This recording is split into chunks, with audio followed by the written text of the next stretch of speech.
I pushed the button. You pushed the button? We pushed the button. Are we live? No, because we don't broadcast this, but we are at least recording. So Gotcha. Okay, I got this.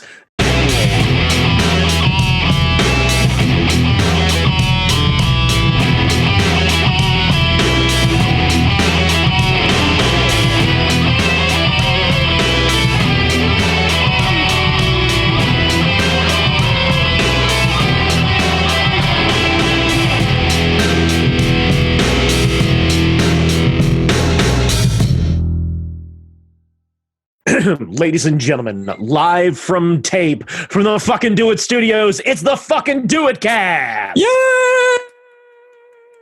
Yay! Starring your host, the one and only host with the most, Jamie motherfucking Noguchi!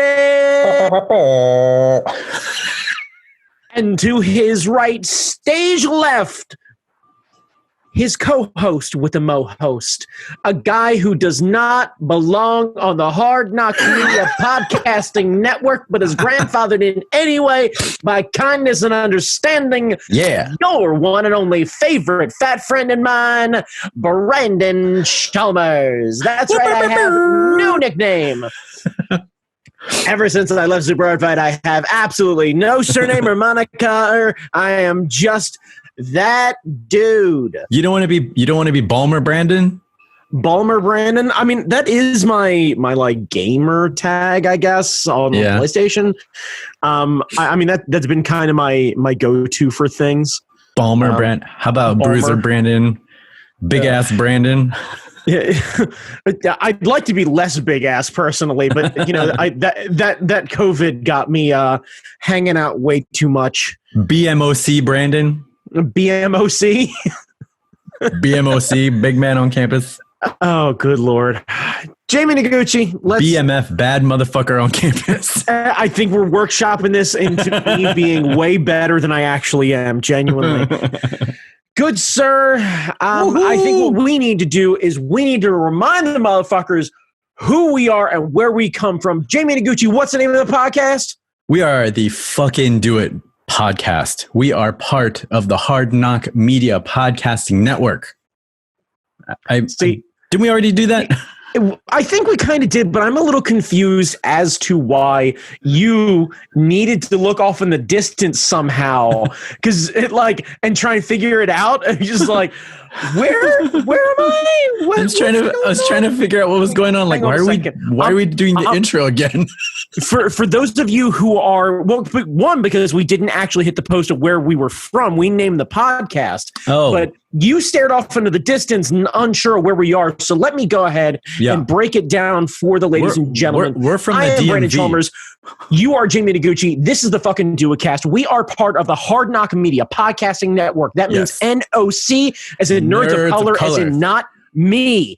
So you can see the banners both at the top and the bottom of the screen for any of our video feeds. Be sure to hit the Hard Knock Media Podcasting Network website and all of our co-podcasts and what have you to find all sorts of rad stuff and cool perspectives that aren't from guys who look like me. Now, I understand that might be weird. You're like, Brandon, but most of the podcasts that I hear are either from women who are really bored at home looking into getting into, what is it, like weird serial killer things, which I feel like is something that like every white woman that I know who is between the ages of like 26 and 40 seem to really hardcore be into serial killer podcasts, which is a whole thing that I'd love to try and break down, but I feel like I neither possess the knowledge nor the confidence and capability to really comprehend what draws that in. I can throw my ideas out there. I think none of them are going to be received well.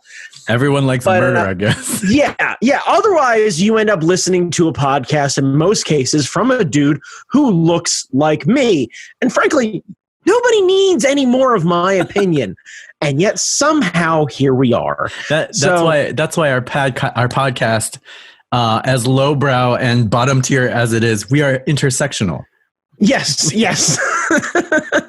Yeah, be sure to set the bar low so this way we can possibly meet it. Yeah. Yeah.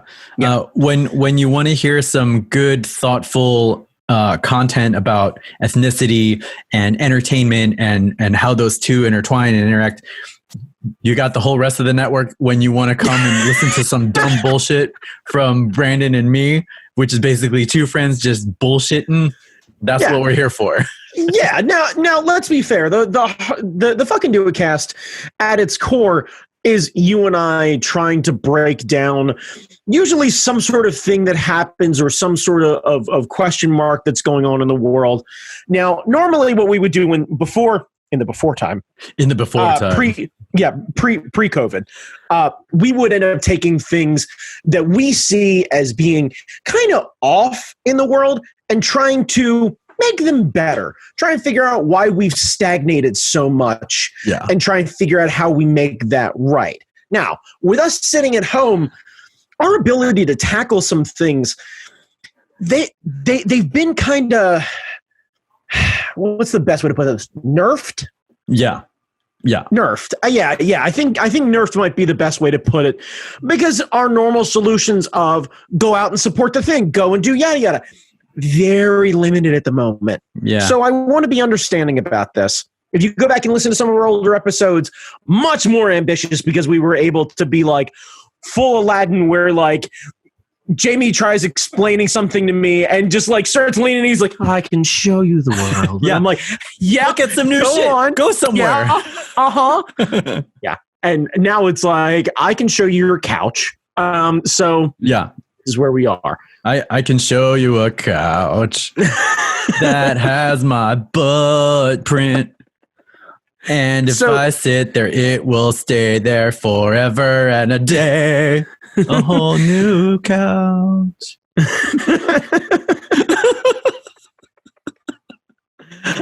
I almost want to make this video. It will be shaped like my ass. I will never leave. I have to believe it's gonna get better in a year. Oh God! Don't say a year. Don't do that. God damn it! No. Anytime, man. Send me tracks. I will stick it up on my profile on Spotify, because they apparently don't give a shit. I just submitted that like 1 minute thing that I recorded. Yeah. They don't care what you put on there. So all right, cool. I'm gonna just dump our shit up there. Sounds good. I'm good with that. Oh God. Jamie Gucci, let's get back on point. So, yes. Sir. Yes. What are you geeking out about this week, as if you really get much of an option given the current status of everything? So I don't know if I talked about this yet, because I don't know if I had set it up. I don't remember I should have notes. Any good podcaster, before you do a podcast, you should plan out the episode and all that kind of stuff, and maybe have notes to give you a roadmap, like in Kill Bill. Where Beatrix Kiddo has a list of people she's going after. So she crosses them off. So she doesn't go back to like... What? Hang on a second. You need a list of she's topics. She's going to forget? She's going to forget. I guarantee you, right? You haven't had what happened to her happen to you, and you've got a list of people who have wronged you, and you ain't going to miss a one. That's true. It's not going to be like, wait, did I cut that fucking guy's head off? But I feel like I cut that fucking guy's head off, and now, shit. Okay, so I went to the Sam Goody, right? Because I needed a soundtrack, and then my God, the Sam Goody. I went right, and then I got I went and got a bubble tea, and then I'm like, fuck, what did I do after that? And, I know I've got the other thing at like 4:30, but it's like 2 now. And like, I feel like I'm going to be in the car most of the time, but it feels silly just sitting in the car and just like not going anywhere. So I guess, fuck, did I kill that guy? Well, man. If I've talked about this before, I don't give a fuck. Okay. So, when I graduated college, instead of dating, I spent a lot of time going to Dave & Buster's and playing Pump It Up. So Pump It Up is the Korean version of Dance Dance Revolution. And instead of going step forward, step back, step side to side, it was in the corners. So you had corner, and center square. Okay. So between the time when I got divorced and remarried, I spent a lot of time playing Pump It Up and DDR at Dave & Buster's instead of dating, as people might. Well, hang on a second, though, because you ended up, you buried the lead. You're like, instead of dating, I was a loser who played video games. Dude, you just said you were getting remarried. So clearly dating happened, and she was like, yo, boy, let me check them foot skills, and then got full Southern Belle vapors the second she saw you hit that shit. That has never occurred, and I've played. That has 100% occurred. I played quite a lot. Full disclosure, I've seen Jamie's wife swoon over him. She tries to downplay it a little bit, but it's goddamn adorable, and the two of them are a fucking delight. Like, not when we're playing DDR. So I spent a lot of time playing this fucking game because I didn't date, but also I didn't do any exercise. Like, there was I didn't know you were doing DDR. That was exercise. Yeah, I didn't know about climbing then because it was a thing, but like I'd never thought. I'm afraid of heights, so climbing wasn't a thing. So it's been a while since I played. I had home pads. At one point, I got metal pads, like actual metal pads for home, because they are more responsive to your dance moves. So when you're doing the more difficult ones, you can actually get more accurate hits and shit like that. I bet your neighbors below you loved you. That is also why I no longer have the metal pads, because that was a problem in the apartment. But like, I live in a house now, and that's right. Because you got that big boy shit. So now you're gonna break out the metal pads. Is that what's gonna happen? No, you got that. Well, because in between moves, they disappeared. I don't know where they went. I got rid of them. It was a shameful time for the Empire. But I did manage to track down one of those USB pads, like cheap as shit. You can get it for like $20. There is a indie game called Step Mania, and Step Mania is basically a dance simulator, and they have these packs that you can acquire. And download and load up the songs, and people have like transcoded steps from the game, from all the various versions of like Pump It Up or DDR and stuff. You could stick it on here and you're good to go. So like I have like 10 versions of Pump It Up on my computer right now. Nice. And I have a dance pad that I can go out there and set up in the living room. And what's great is that I can play with Hazel, and we can both be like super weebs on our virtual dance floor. It's hysterical. The funny thing is, her legs don't quite go all the way to all the corners of the pad. So I'll do the back ones and she'll do the front ones. And so like we'll be doing coordinated dances. And like she stomps so fucking hard, like the whole house shakes. And well, because it's your child. She goes bam, bam, right, bam, bam. But it's funny because like anytime you see someone who's never played Dance Dance Revolution or Pump It Up, when they play, they feel like they have to stomp as hard as they fucking can. So when you get that downbeat, it's like kaboom, kaboom, kaboom.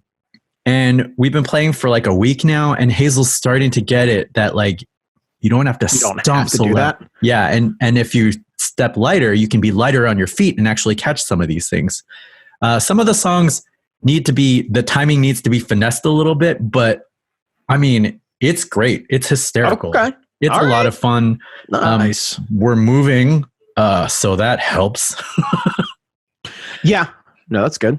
Moving and walking around. So, I should have downloaded some of the DDR packs, but like Pump It Up is my favorite. Like, the tracks are better. It's all like weird K-pop. Sometimes they do like Korean versions of American songs, which is hysterical. Yes, that's outstanding. I want more of that. Audrey had the crazy idea today that like, it's just a download, so we can set this up outside for the neighborhood kids to come by and like play, because you don't touch anything with your hands. It's all steps.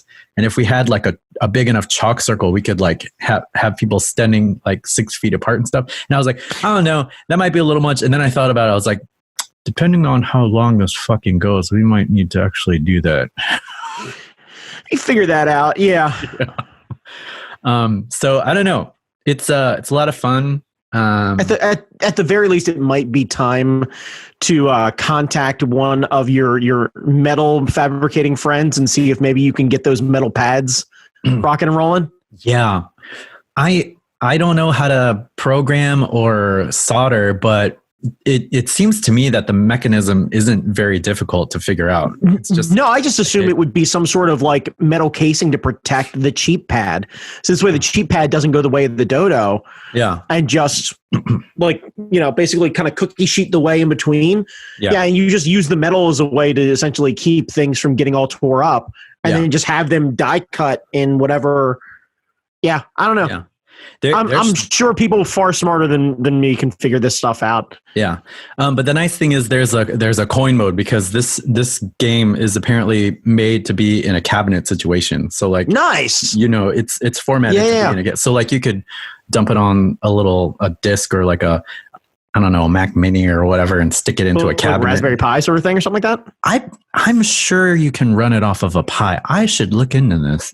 I was to say, because you can probably run off of like maybe a Pi and a thumb drive or something like that to hold the files and everything like that. And then just essentially set it up maybe an old TV or whatever it is as a as a way to handle that. And then and just set it out for the neighborhood and be like, we're going to have markers and we're going to have cones set out so you don't fucking crowd it. But if your kids, even if it's just getting it out of your living room and being able to have it like in the carport or something like that would be, back the cars out on the driveway and then be able to play outside, be able to enjoy the sunshine and everything else like that. But at the same time, still doing the nerdy thing that you'd like to do. Yeah. So who knows? I hope it doesn't get to that point. I hope, we get to the point when it comes to the point where we would have set up something like that, we can get out and do stuff. Yeah, but I'm not holding my breath. Brandon Chalmers. Yep. Brandon. What are you geeking on in your post-bite living? Jesus. Not that. No. Actually, what I'm geeking out about is my better half moved in. Yes. So I am now I now have a new roommate, my love. For those of you who may know her from Art Fight, she is Wisteria. She is one half of the Super Art Fight World Tag Team Champions. You living with the gold? I got that goal, baby. Like, please understand, set up one of the, like, there's a bookshelf in our living room, right? That's got that rad. Remember when we did that UMBC show like forever ago and they got that really awesome award that has like the granite, like horns that they gave us for like, thanks for being a great friend. So it's that in the center of it. And then like Art Fight photos on either side. And then one of the tag team belts is the backdrop of that. Oh my God. Yeah. Do you know if the wrestlers, when they win the title, do they get a version of it? Or I think they have the ability to buy one for themselves as like an option to. I only say this based on my limited understanding of following a wrestler named Sheamus, and he has like a display cabinet in his living room of all the titles that he's won. I would hella buy that shit.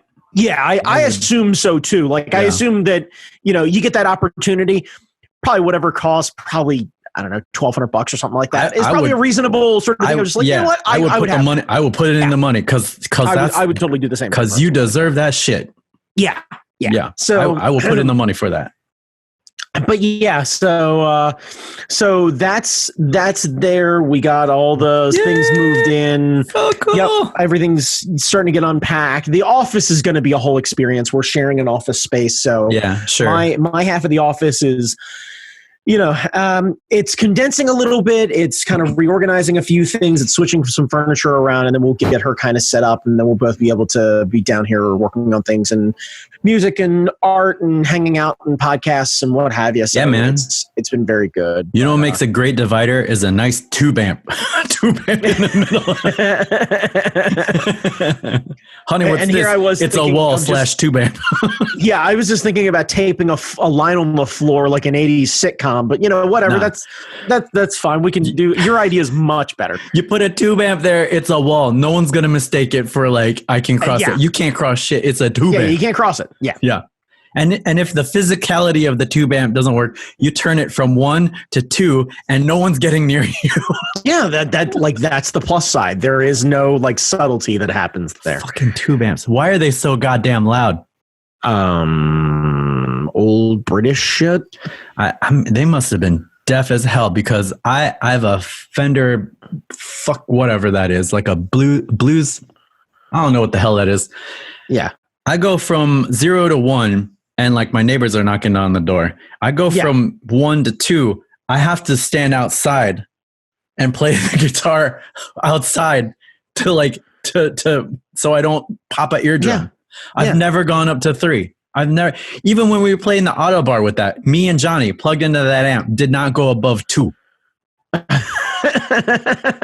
Maybe your volume knob's broken. No, okay. It's.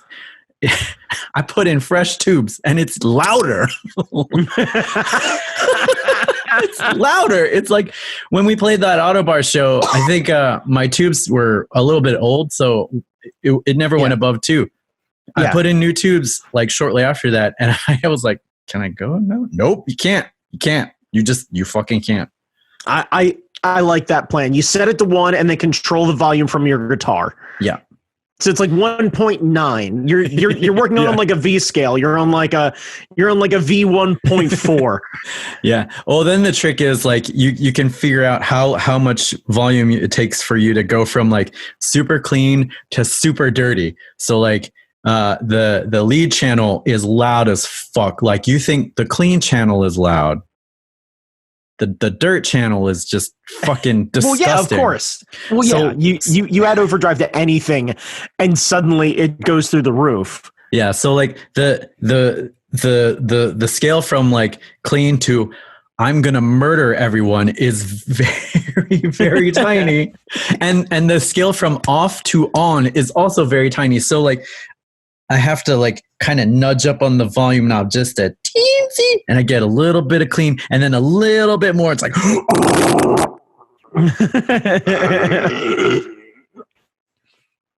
yeah, fucking tube amps, man.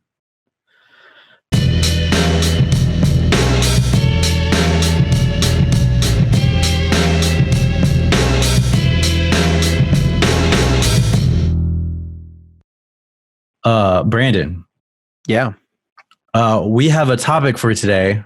Ironically related to that ridiculous tube amp story that you just told. Yes. So you had the idea, you were listening to something and you were telling me about it last week on the cast about like, I was honestly albums. I was scrolling through and it's actually something I saw on one of my social media feeds, and somebody threw the idea out there of music being comfort food. Now, given everything that's going on right now, we all are kind of, everyone that I have seen has been doing a lot of like, get back to zero, find the things that make us comfortable and happy. You're rediscovering, your dance games and what have you. A lot of people are binge watching TV that they have been doing before. Nicole and I are just about finished up watching West Wing because I needed some sort of like, I needed like reality porn where it was like I needed some sort of like, so reality sucks. And like I need to feel okay about my government. Yeah. So I decided to start watching that. I know. So as another way of doing this, I've seen a lot of people doing things where they're like comfort baking, or they're making food they haven't made in a while, or they're breaking out old recipes. And I saw somebody call albums comfort food, and like I got to see by the thing where it was like some sort of like guitarist from some band was like talks about their favorite comfort food, and when I clicked on the link I realized it was them talking about the albums that they go back to over and over again, or like the artists or what have you, the things that make them comfortable. Now, the premise makes a lot of sense, but the way that music is generated now, as opposed to even 5 or 6 years ago, is much more singles than it is necessarily albums. Yes, it is. So the premise of this thought process was that you and I would kind of break down a couple comfort food albums and or artists, provided that maybe they only have a couple songs that are really big or what have you, or it's their complete body that you tend to go to. You know, you search for them in Spotify or iTunes or something like that, and you're like, cool, I'm going to just let it ride with whatever they have on. Yeah. So we thought that a nice way of kind of helping people get through. I know a lot of people are watching Netflix and what have you. If you're anything like me, you're running out of TV that you can just kind of put it on the background and forget about. So thought this might be a nice thing of like people kind of switching things up and putting on some music in the background while you work from home, while you were in your garden, while you were working out, while you were just kind of passing the time and, you know, doing dishes or whatever it is. Some things that you and I really enjoy to help kind of get us through what's going on. All right. So I started with what we're geeking on. So you kick this one off. Let me know what you got. Let me know what you got, B. I don't know how many. So, I don't know how many albums you have, but I grabbed I grabbed 5 artists. 3 of them are specific albums. Okay. So in no particular order, but figure it would be a nice thing. So something that I really love doing is I really love cooking. So something that I had been doing was setting up playlists, essentially like cooking playlists, to introduce Nicole to what I listen to and the things that kind of got me into things that kind of get me rolling. I am a huge fan of that kind of Motown sound. So when I'm cooking, it's a really nice kind of jam sort of experience. So, you know, a lot of Al Green, a lot of, you know, like that kind of, you know, yes, God, yes. So I put together a list of songs, and the one that kind of really stood out that's kind of become like one of our go-to songs. I don't know if it's necessarily like our song or whatever it is, but it's by a band called the Alabama Shakes. And if you've never heard the Alabama Shakes, they are an exceptional band. Let me see if I can find the description. So they're a band from Athens, Alabama. They're a quartet. They're fronted by a woman named Brittany Howard. And it essentially looks like they look like every college band that you wish you could get, where it's like, one, you know, the front person, Brittany, I don't know her exact ethnicity, very much not white though. And then she's flanked by a bunch of bearded, dorky looking white guys. And all of them are playing this kind of like bluesy rock.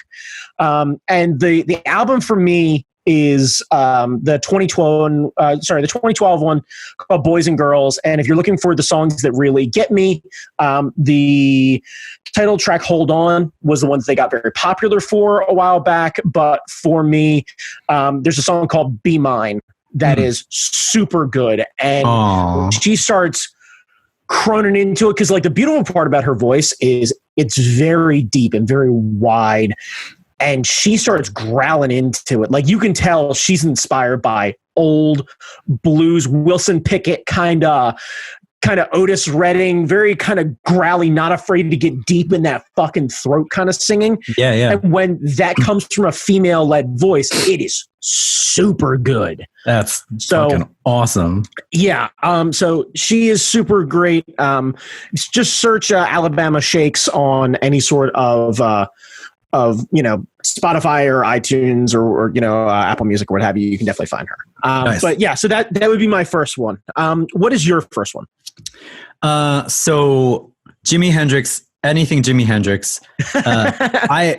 Purple Haze was the song that convinced me that I needed to learn how to play fucking electric guitar. But Little Wing is my favorite song. When I learned how to play Little Wing, it's the only song I ever play ever. But my favorite Jimi Hendrix album is Band of Gypsies, which is a live recording. It was like the one of his last albums. And there's like 5 songs on it. It's just 5 songs. And the producer was just like, Jimmy had at this point had been known for like doing all the crazy shit and like lighting shit on fire and playing behind his head and stuff. And the producer was like, well, why don't you just get out there and play the fucking guitar and stop all this dicking around? And Jimmy was like, I got you, bitch. So him, Billy Cox, Buddy Miles take the stage and blow everybody's fucking socks off. Nice. 3-piece, a guitar, a bass, a drum. You're good to go. You're good to go. Yeah. And Jimmy, like, if you see footage of it, he's literally just playing the guitar. Okay. Nothing fancy, no tricks. And it's amazing. Like, yeah, these songs have influenced like funk and hip hop. Like, Who Knows is amazing. Like, Machine Gun, Changes. Jesus. Like, you've heard these drum beats. Like, there's a You've heard the beats for Who Knows on other hip hop records. Like, this album kind of it's everything. It's everything that I love. It's Jimmy doing his crazy shit, but Jimmy doing his blues stuff. Like, there's also like a blues album that's just like Jimi Hendrix blues. I love that. But like albums that he produced while he was alive, this is the one. This is the one for me. Nice. Yeah. Get that shit. Yeah. Yeah. All right. My turn? Yeah. All right. So the next one is going to be, you can grab any one of their albums. The beautiful part is you are bound to recognize one of these songs because they don't bother to write their own music and they just put their own spin on it. Oh. The band is called Me First and the Gimme Gimmes. Oh. And Me First and the Gimme Gimmes are essentially like a fun, dumb punk band. Like, think of them with like ska without the checker prints, the mozzarella sticks and the horns, and just genuinely like, you know, when you first heard Green Day, you were like, it's a bit of a middle finger, but it feels like a lot of fun. Yeah. Think of that, but they're doing nothing but covers of songs that you know. So, and they break them up. We should just do that. Oh yeah, no, it's a hell of a lot of fun. So, like, one of my favorite, they do an album called "Love Their Country," where they just do nothing but country songs. You're talking about covers of like "Desperado" and "On the Road Again" and "Jolene" and "Eastbound and Down" and "She Believes in Me" and like, and that cover of "She Believes in Me" is super good. But they've done it. Let's see, their most recent one is a 2014 one where they did nothing but female-led songs called "Diva." And nice. Right. And it is incredibly, incredibly good. And like, they also, they do a really, really good cover of Crazy for You. Mm-hmm. And instead of it being punk, it's done just with like the singer, a saxophone, and a ukulele. Nice. And it's the most touching version of this, but I would highly suggest throw it on shuffle, and you'll hear all of the, you know, your Sweet Carolines, all of your right, yeah. And when it's played by a band who really knows how to have fun with some overdrive, it is really, really good. It's probably one of my best. Like, hey, I'm gonna go work on a project, and I need to feel upbeat, and I need to be able to sing along with absolutely everything. Put Me First and the Gimme Gimmes on shuffle and walk away. Huh. Yeah. Yeah. Yep. All right. What's your next one, Jamie? 36 Chambers. It's got to be a Wu-Tang album, either 36 Chambers or Wu-Tang Forever. But like, I don't know, when 36 Chambers dropped, everybody lost their fucking mind. Like the Kung Fu samples, RZA was using strings in hip hop, which wasn't that popular. It's been done before, but like all of his tracks were like samples from old Kung Fu movies, but then he added dirty strings and just like grimy production value on that shit. That album influenced me a lot in college. Like, that shit dropped. I lost my fucking mind. Wu-Tang Forever is also a really good one.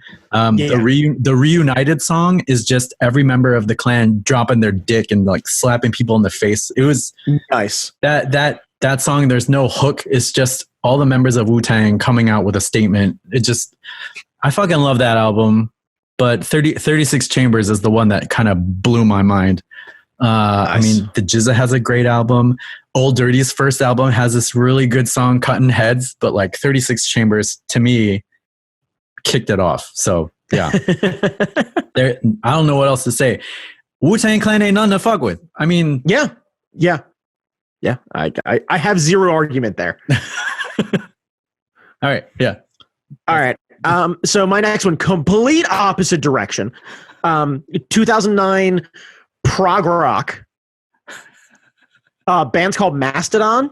Oh yeah. And album is called Crack the Sky. I love a band who isn't afraid to get fucking weird, and the idea of them doing a concept album about the life and death of Rasputin, I'm fucking here for. I love the fact that they weren't afraid. There were like two songs that were kind of the main ones that got mainstream popular, named Oblivion and Divinations. Mm-hmm. They both on that same album release an instrumental version of both of them because they're so jammy and like thrashy. They don't even need the vocals. Like you get the feel of that shit just from the goddamn music. Nice. And I love that. I also love that they're not afraid to break out with something. I think it's track 4, I believe. It's called The Czar. Mm-hmm. And it's like a 9-minute jam that starts off slow and plotting and then builds to this huge crescendo and then powers through in this deep like Zeppelin style groove toward the end. And nice. Because it reminds me of like old 70s albums. Yeah. Bands weren't afraid to fucking dig into it. Yeah. And it's one of these things where it's why I love bands like Baroness and Ghost and what have you, where they're not afraid to kind of not necessarily play the radio clip and like, fuck it. We're going to go do this thing and dig into it. Yeah. I like that. I like that a lot. There's so a ton of stuff on Mastodon that is super good. Yeah. If anyone is curious about my recommendations as far as Mastodon stuff, feel free to hit me up. I fucking love Mastodon. That's awesome. Yeah. All right, Jamie, what's your next one? Metallica.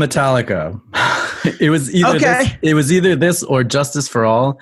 And like, wait, are we talking the Black Album? Or are we talking the Black Album? Okay. Yeah, the Black Album was the first Metallica album that I heard. Just because that came out in high school, and high school was kind of when I decided to like branch out and listen to other things than like Motown and whatever was on the oldies station, because I knew all that shit. Like I knew all the doo-wop and the like Beach Boys and shit like that. So Metallica and like Ice Cube were my two like non-doo-wop things. Primed for the rap rock new metal wave when it happened. You were already prepped. You were like, wait, somebody got my hip hop and my rock and roll, and somebody got my rock and roll and my hip hop. Yeah. So the Black Album was cool as shit. I got no argument there. James learned how to sing. Which is nice of him. Justice for All is good too. Like one, you can't deny that one is like one of those compositional masterpieces as far as like thrash metal goes. It's just like it's a journey. Like from the song itself and the music video, all of that. But like listening to Justice for All is exhausting. Like that complete album. Like I would argue that you can take Kill 'Em All, Ride the Lightning, Justice for All, and snip tracks out of that and make one really good kind of long album out of that and say, okay, early Metallica stuff, Black Album, and then basically like 90s, early 2000s Metallica, Load, Reload, Garage Inc., what have you, kind of combine them into an album, and then everything post whatever it is where they do, a couple covers. And I will say shining moment in between there for me personally, the S&M album where they did the live one with the San Francisco Philharmonic. Yeah. That was cool. I can totally get behind that. Yeah. It's the old joke also that you fall on. What is it? I think Marty of Super Art used to joke around about that, where we talk about Metallica, and then he'd be like, "It's a shame what happened to them in the Black Album. They all died. It's weird. Like all of them. they came out with the Black Album. Next thing you know, just all of them dead. They're just gone. They're gone, and gone too soon. Gone too soon." Yeah, but Metallica, I learned how to play all of the songs on the Black Album. When I was learning how to play guitar, I learned how to play Hootie and the Blowfish, Hold My Hand, and Enter Sandman. Yeah, that makes sense. This tracks for me. Yeah. You're up.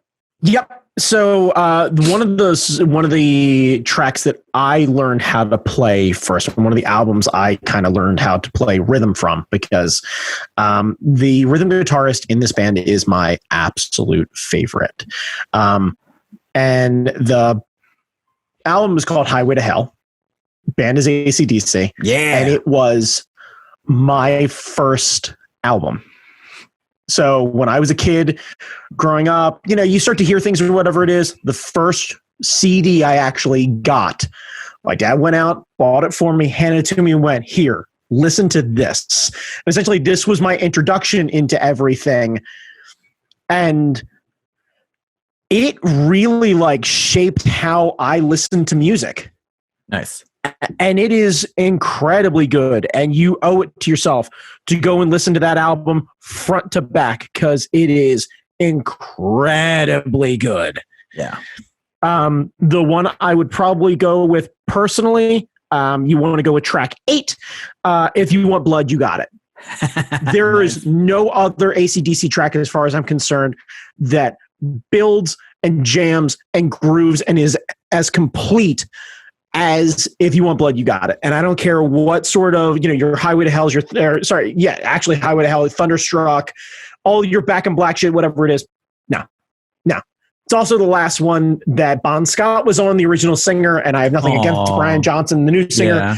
He's exceptionally good, and everything that I've seen of him on episodes of Top Gear and everything else again, he seems like the sweetest fucking human, and I would love to go have a beer with that guy. Hell yeah. But the idea of essentially Highway being kind of the last Bon Scott album, and knowing that he poured his heart into that, is fucking there for me. So you owe it to yourself to throw that on and let that be a jam, and feel free to skip the first track.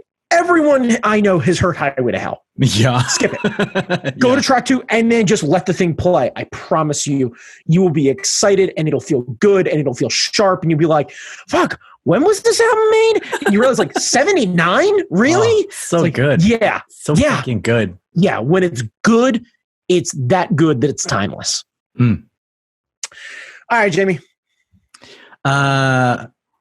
So Maceo Parker live on Planet Groove. So Maceo Parker was James Brown's saxophone player.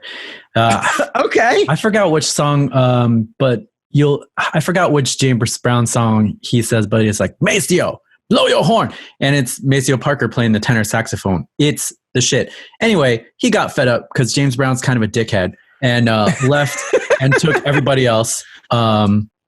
And I think Bootsy stepped in. So Bootsy was with James for a while. And then Bootsy was like, fuck you. And he did his own thing. But Live on Planet Groove is Maceo Parker and former members of that band. It's a bunch of live tracks and it's fucking amazing. If you do not move when you hear this album, it's because you can't. That's just it. Yeah. The beats are infectious.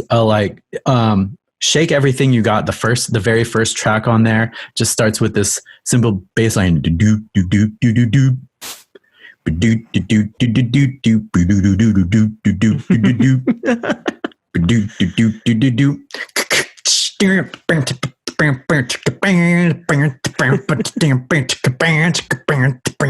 it just it grabs you in the soul and just shakes you around and just you have to get up out of your seat. It's fucking dope as shit.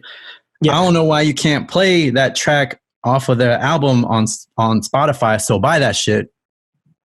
Just buy this shit. Every track on that album is fucking gold. Past the Peas. Yeah, I got to get Addicted to Love. He does a version of Georgia on My Mind that will make you cry. Just you will need a gallon of water after you listen to his version of Georgia on My Mind, because all the water in your body is just going to leak out of your face. You won't have to go to the bathroom. if you're stopped up for whatever reason, listen to that song. You'll be crying. You'll just be like every bit of moisture will just come out of your eyeballs, and just have a hose ready so you can fill back up, and then listen to it again and just ooze out. Just yeah, it's amazing. That fucking album, man. That fucking album. That's awesome. Yeah. It just that and the bit and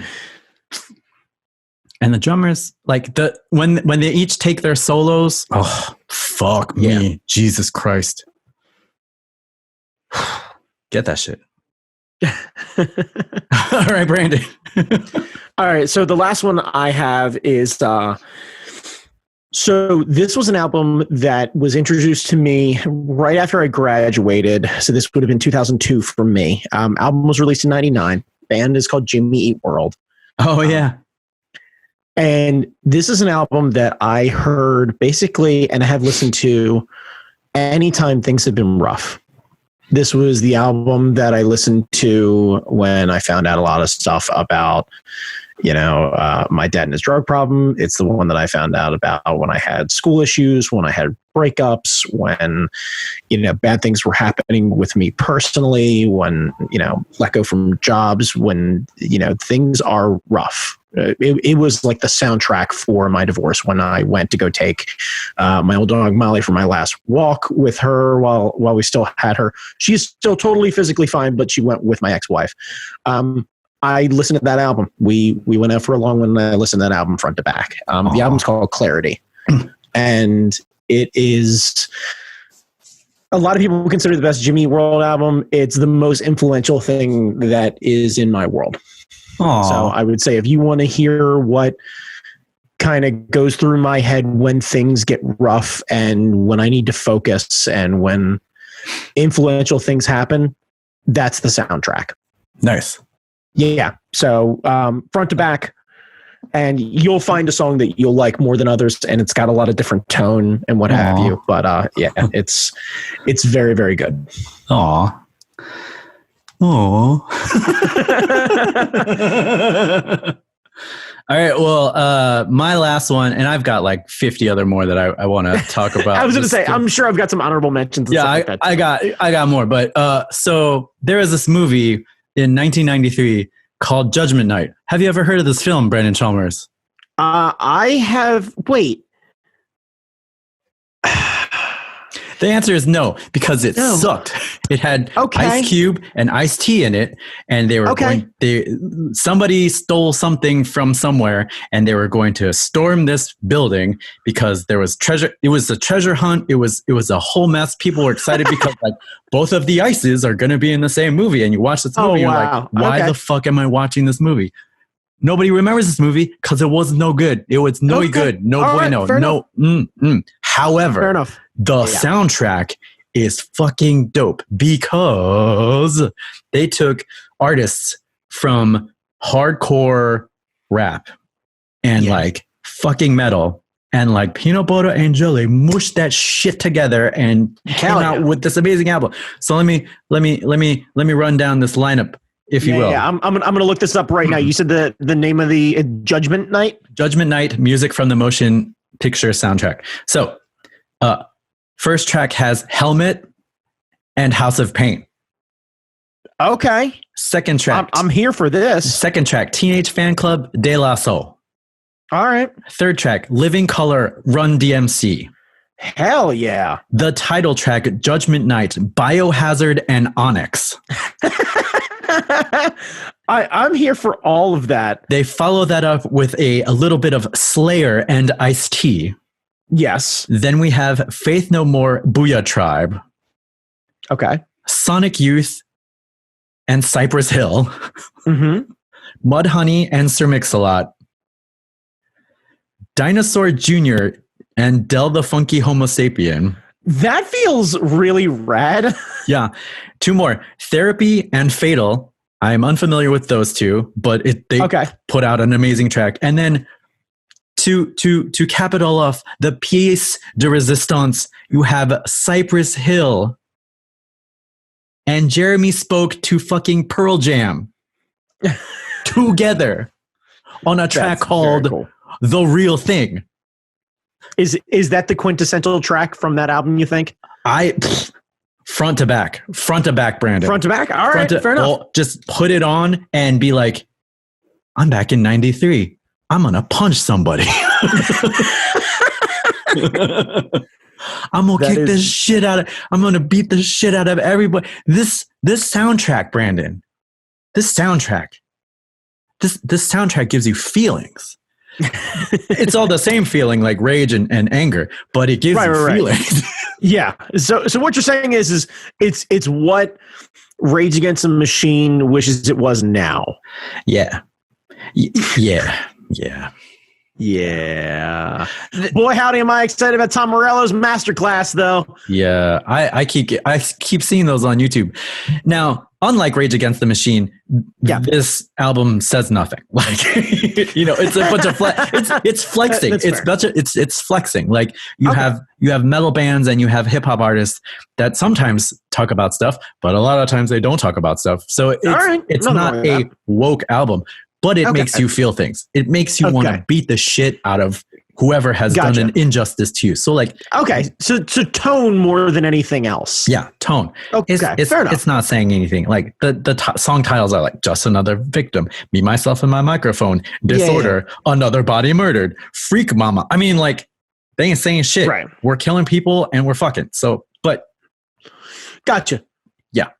I get this. Yeah. Which honestly I'm really surprised about, because I would be concerned that a lot of these bands would be like, well, the label says that you have to do this, and they'd be like, fine. And like, I get the idea that some of these bands would very much be into it, like Biohazard and Onyx. Oh yeah, Biohazard feels like they would totally be into it. This makes sense, but like, they had a blast. You can tell they had a fucking blast recording that track. But the idea of getting Dinosaur Jr. excited about hip hop feels like a bit of a stretch. Like, I gotta be honest with you, it's great. Like, you can tell that these guys had a blast doing this, because all the songs. That's awesome. You can like they're putting it in. They're not phoning it in like Jay-Z did on that one track with like, with Linkin Park. Monster, that track with Nicki Minaj, Kanye, and Jay-Z. Jay-Z's verse is the weakest. Like, when he's in trouble with Beyonce brings up his verse on that song because it is so huge.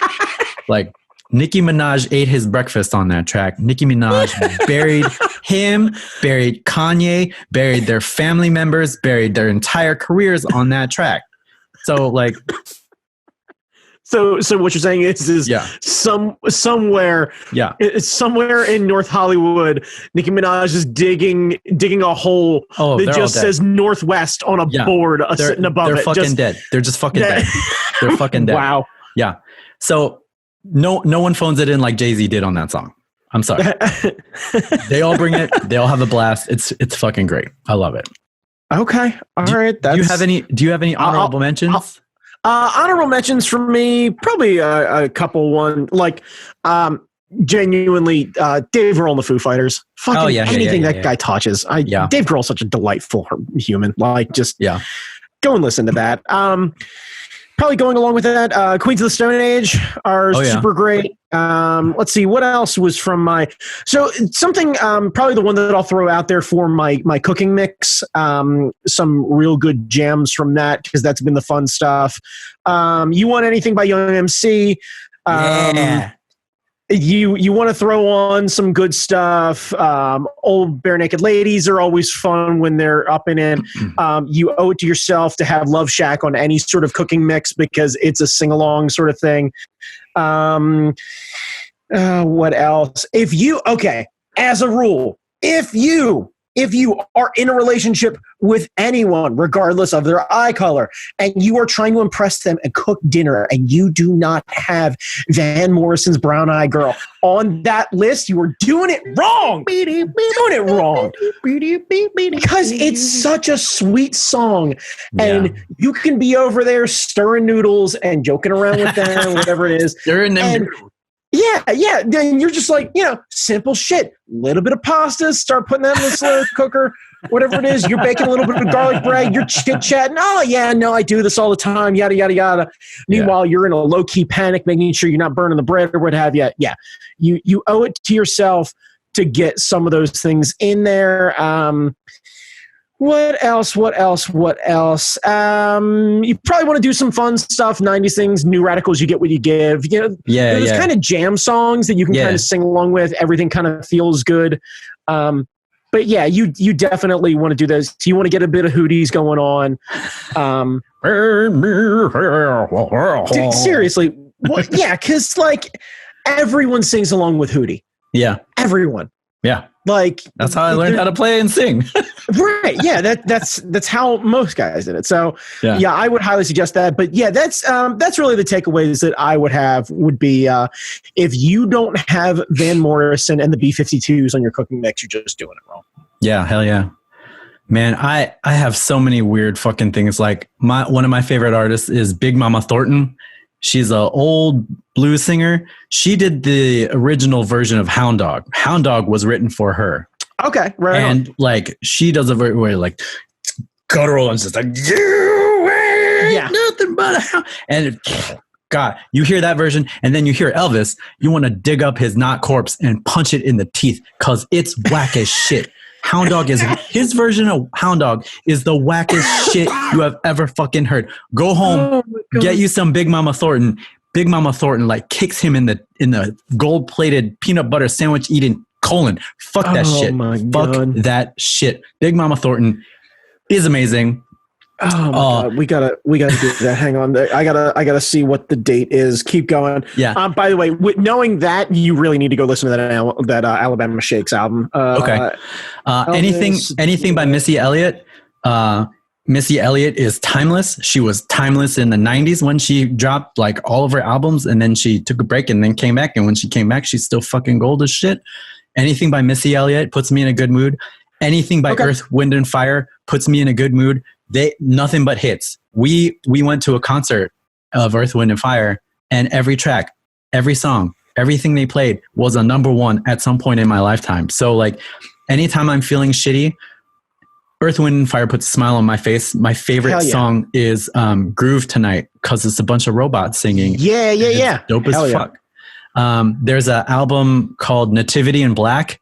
It's a bunch of metal artists paying tribute to Black Sabbath. Nice. Fucking dope. Fucking dope. I'm good with all of that. By the way, we owe it to ourselves to celebrate the death day of Elvis in August. Okay. And I'll get together a bunch of stories and we can talk about him having a monkey and him eating so many peach pits that they had to shovel them out of his bedroom. And Hamburger Pete is the Hamburger Pete story, or was it Hamburger Pete?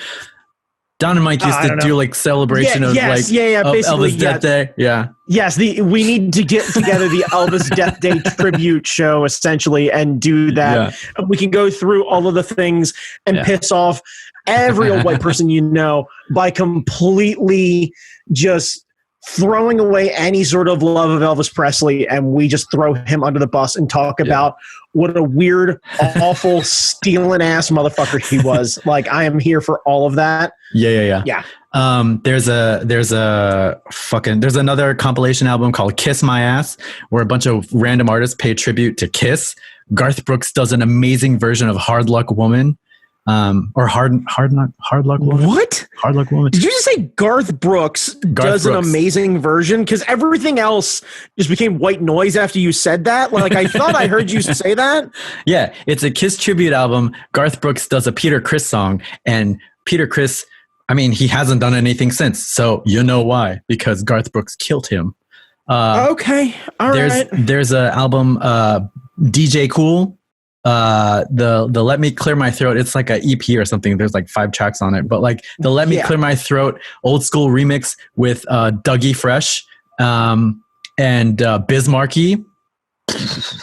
Amazing. When me and my brother used to travel around to colleges for our service fraternity in college, we would play that song as we were entering the city as loud as we could. So like waving to our friends and be like, Let me clear my throat. Yeah, hell yes. Yes, that is a jam. Yeah, by the way, speaking of those mashup things, you owe it to yourself to go and find the Wu-Tang and Rage Against the Machine mashup of Wu-Tang Clan and Ain't Nothing to Fuck With, which I'm trying to remember the name of that album, and I want to say it's Liquid Metal, but I might be wrong. Yeah. That's fucking dope. That's fucking dope. Yeah. I got a lot of weird shit in my desert island discs, man. yeah, totally. But I think you definitely owe it to yourself. So Jamie, one more time, do me a favor, read off the list for everyone else, so this way they can go back and they can jot that down real fast. What are your lists again? Oh shit, I forgot. Okay. Band of Gypsies was one. Okay. Life on Planet Groove was one. Metallica was one. Yep. Judgment Night was one.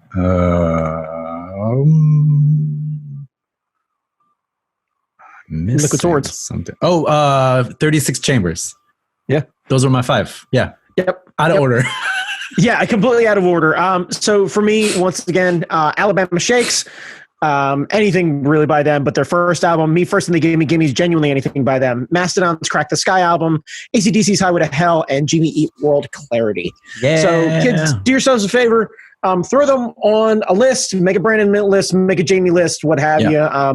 Put that together and start jamming that stuff out and put some good music in your ears and start to try and feel better, because right now things are tough and it's the little things that help get us by. I have a couple of playlists on Spotify, so I think there you go. If you look up my name, they're associated with my playlist. I don't fucking know. Okay. Yeah, I think that's totally how that works. I do not have Spotify, so I apologize. But if you're on Apple Music and you want to find me, I can definitely send you some playlists. Yeah, so I've got a few playlists. I got one called Make It Funky, which is like Earth, Wind, and Fire and a lot of funk stuff.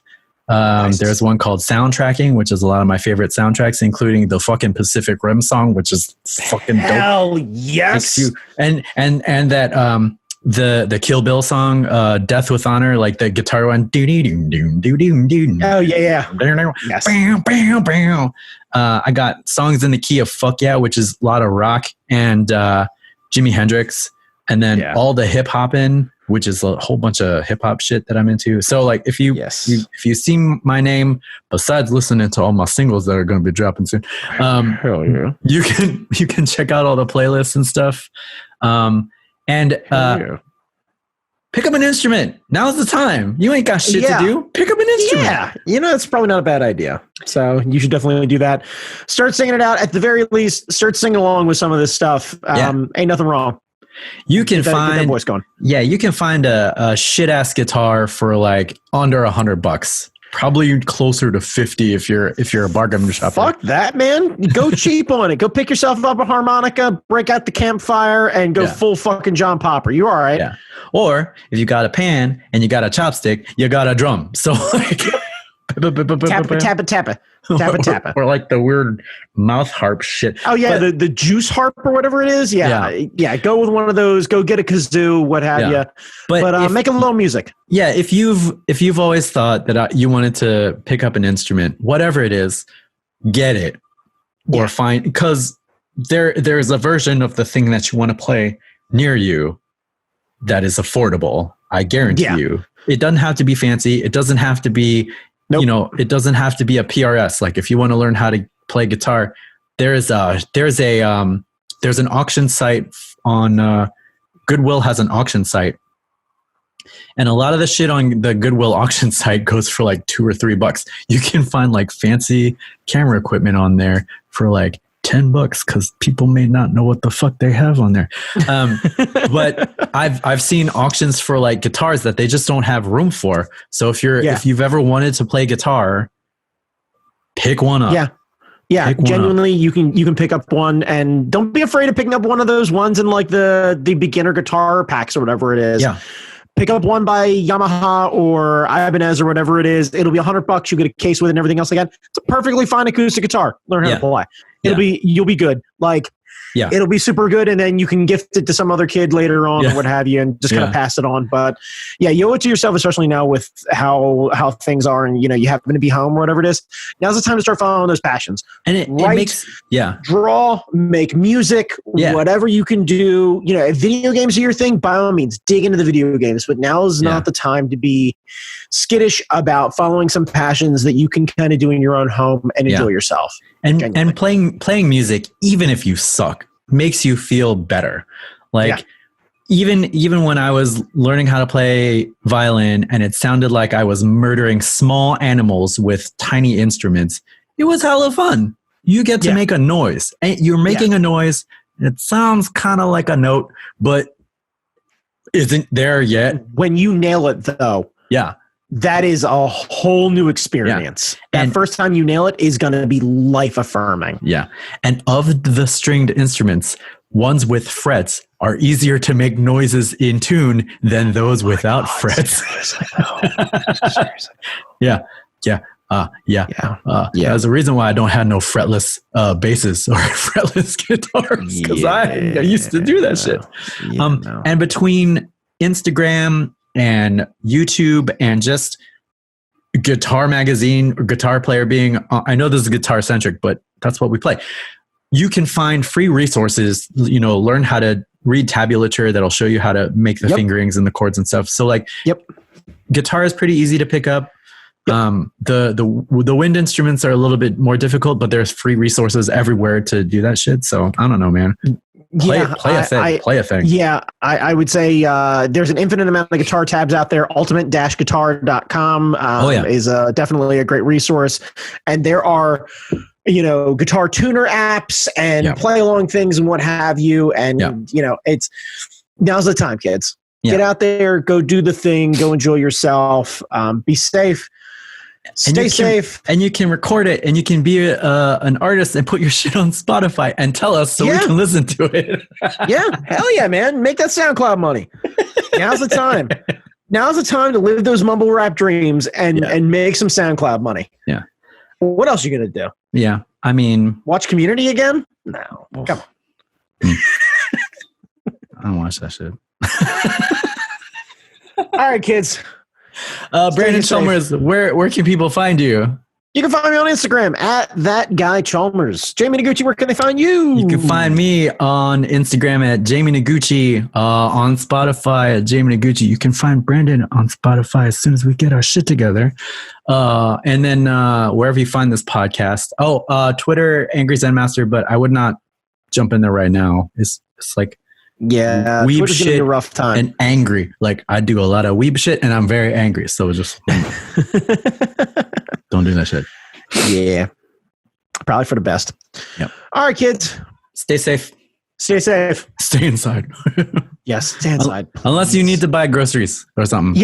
Yeah, emergency essential stuff or whatever it is. I find out your ass is out there protesting. I'm gonna tell you right now, ain't no TikTok about it. Turn us off. Yeah, stop listening. One, turn us off and stop listening. Two, I'm gonna find you and I'm gonna punch you in the face. Yeah, that's some bullshit. Yep. All right. Yep. Bye, kids. Bye.